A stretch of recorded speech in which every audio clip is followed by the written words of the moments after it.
జిల్లా జాతీయ సైన్స్ దినోత్సవాన్ని పురస్కరించుకొని వనపర్తి జిల్లా పరిషత్ బాలుర ఉన్నత పాఠశాలలో సైన్స్ ఎగ్జిబిషన్ నిర్వహించారు. సైన్స్ ఉపాధ్యాయుల చొరవతో నిర్వహించిన ఈ సైన్స్ ఎగ్జిబిషన్ను Wanaparthy municipal chairperson Madhavi, vice chairperson మధుగౌడ్లు ప్రారంభించారు. ఈ ఎగ్జిబిషన్లో దాదాపు 50 ప్రదర్శనలను విద్యార్థుల స్వయంగా రూపొందించి ప్రదర్శించారు. ముఖ్య అతిథులు ఈ ప్రదర్శనలు అన్నింటినీ తిలకించి విద్యార్థులను అడిగి వాటి వివరాలు తెలుసుకున్నారు. పాఠశాల సైన్స్ టీచర్ డాక్టర్ నరేష్, విశ్రాంత ఎంఈఓబి శ్రీనివాసులు విద్యార్థులకు సైన్స్ డే ప్రాముఖ్యతను వివరించారు. విద్యార్థులు ప్రతి ఒక్క విషయంలో ఏముంది అనేది పరిశీలించినప్పుడు థింకింగ్ అంటాం. సైన్స్ అనేది మన యొక్క ఆలోచన, మన యొక్క ఆలోచనే మన యొక్క నాలెడ్జ్ అని. Science is the way of thinking, it more than the body of the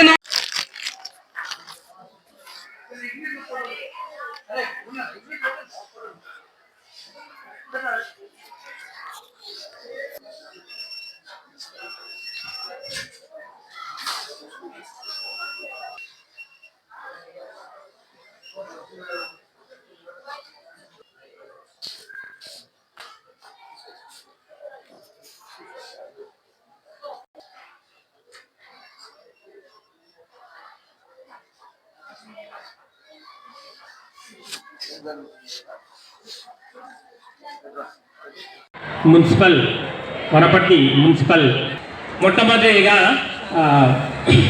chairman గారికి మరియు వైస్ చైర్మన్ గారిని అభినందించడం జరిగింది. అతి తక్కువ సమయం లోపల ఈ ఎగ్జిబిషన్ అన్నింటినీ కూడా సిద్ధం చేయడం జరిగింది. విద్యార్థులు చాలా మటుకు సగం పైగా కేవలం వాళ్ళ ఐడియాస్తోనే సిద్ధమైనటువంటి ఈ యొక్క ఎగ్జిబిట్స్ ఇవన్నీ కూడా ఈ కార్యక్రమాన్ని విజయవంతం చేయడం లోపల కృషి చేసినటువంటి సైన్స్ ఉపాధ్యాయులు మరియు అదేవిధంగా నరేష్ గారిని ప్రత్యేకంగా అభినందిస్తూ మేడంకు గట్టిగా అభినందనలు తెలియజెప్పవలసిందిగా కోరుతా ఉన్నాం.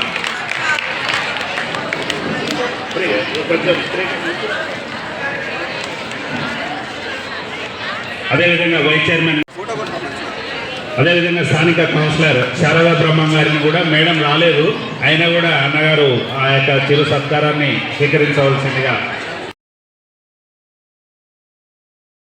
గారికి, అదేవిధంగా స్థానిక కౌన్సిలర్ శారదా బ్రహ్మం గారికి, అదేవిధంగా ఈ యొక్క కార్యక్రమానికి మమ్మల్ని ఆహ్వానించిన స్కూల్ యాజమాన్యానికి, ఇక్కడికి చేసిన ఇక్కడ కూర్చున్న విద్యార్థులందరికీ కూడా, ఇక్కడికి వచ్చేసి విలేకరు మిత్రులకు అందరికీ పేరు పేరున హృదయపూర్వక శుభాకాంక్షలు తెలియజేసుకుంటూ, విద్యార్థులు దాగి ఉన్న నైపుణ్యాలను వెలికి తీయడానికి సైన్స్ ఫేర్ ఎంతో ఉపయోగపడుతుంది.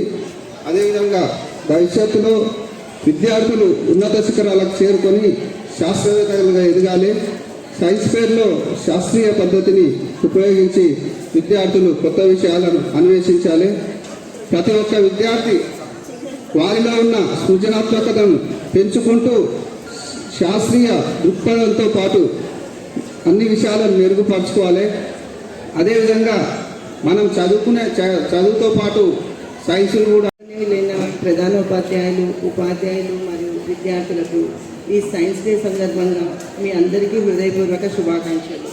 ఫిబ్రవరి 28 రామన్పుర ఎఫెక్ట్ అంటారు దీన్ని. సైన్స్ డేను విద్యార్థుల్లో శాస్త్రీయ ఆలోచన పెంచడానికి జరుపుకుంటారు. శాస్త్రవేత్తల సేవలు గౌరవించడానికి దీన్ని జరుపుకుంటారు. శాస్త్రం అనేది ఒక సబ్జెక్ట్ కాదు, ఇది మన జీవితాన్ని ముందుకు నడిపించే శక్తి. మన దేశానికి గర్వకారణమైన సివి రామన్ గారు, అబ్దుల్ కలాం గారు ఈ మహానుభావులు పరిశోధించడం ద్వారా గొప్ప విజయాలు సాధించారు. విజ్ఞానంతో పాటు విలువలు కలిగి ఉంటేనే నిజమైన వృద్ధి సాధ్యమవుతుంది. మీలో ప్రతి ఒక్కరికి ఒక శక్తి ఉంది, దాన్ని గుర్తించి దేశానికి ఉపయోగపడే విధంగా మీరు ఎదుగుతారని చెప్పేసి ఆకాంక్షిస్తున్నాను. Thank you. నా పేరు నరేష్ కుమార్. బాలర ఉన్నత పాఠశాలలో కూడా భౌతిక శాస్త్ర ఉపాధ్యాయునిగా పనిచేస్తున్నాను. ఈరోజు మా పాఠశాల యందు సైన్స్ ఫేర్ నిర్వహించడం జరిగింది. ఎందుకు అంటే ఈరోజు దేశం మొత్తం ప్రతి భారతీయుడు గర్వించేటట్టు జాతీయ సైన్స్ దినోత్సవాన్ని జరుపుకుంటున్నాం. ఎందుకు జాతీయ సైన్స్ దినోత్సవాన్ని ఈరోజే అంటే ఒక 70 సంవత్సరాల కింద భారతదేశానికి నోబెల్ బహుమతి వచ్చినటువంటి రోజు. డాక్టర్ సివి రామన్ యొక్క ఆవిష్కరణ వల్ల నోబెల్ బహుమతి వచ్చింది. ఆ రోజు నుంచి ఈ రోజు వరకు ఎవరికి నోబెల్ బహుమతి రాలేదు. 1930లో నోబెల్ బహుమతి వచ్చిన ఈ దినాన్ని గుర్తుగా దేశం మొత్తం సైన్స్ దినాన్ని జరుపుకుంటాం. ఈ సైన్స్ దినం రోజు కూడా విద్యార్థులకు మన యొక్క పూర్వీకులు చేసినటువంటి గొప్ప ఆవిష్కరణల గురించి తెలియజేస్తూ సైన్స్ మీద వాళ్ళకి అవగాహన పెంపొందించాలనే ఉద్దేశంతో ఈరోజు మా బాలుర ఉన్నత పాఠశాలలో కూడా సైన్స్ ఎగ్జిబిషన్ నిర్వహించడం జరిగింది. ఈ సైన్స్ ఎగ్జిబిషన్లో దాదాపు 60 ఎక్స్పెరిమెంట్లు విద్యార్థులు చేయడం జరిగింది. వాళ్ళు గత 2 రోజులకెళ్ళి కష్టపడి సొంతంగా ఆలోచనలతోటి రకరకాల ఎగ్జిబిట్లు చేయడం జరిగింది. ఈ ఎగ్జిబిట్లు చేయడం వల్ల విద్యార్థులకు కూడా ముందు ఇంకా వాళ్ళకు కూడా శాస్త్రీయమైనటువంటి దృక్పథం, శాస్త్రీయమైనటువంటి ఆలోచన పెంపొందించాలనేటువంటి ఉద్దేశంతో మేము ఇది నిర్వహించడం జరిగింది. ఈ విధంగా సైన్స్ దిన సందర్భంగా అందరికీ ధన్యవాదాలు తెలియజేస్తాం. Thank you.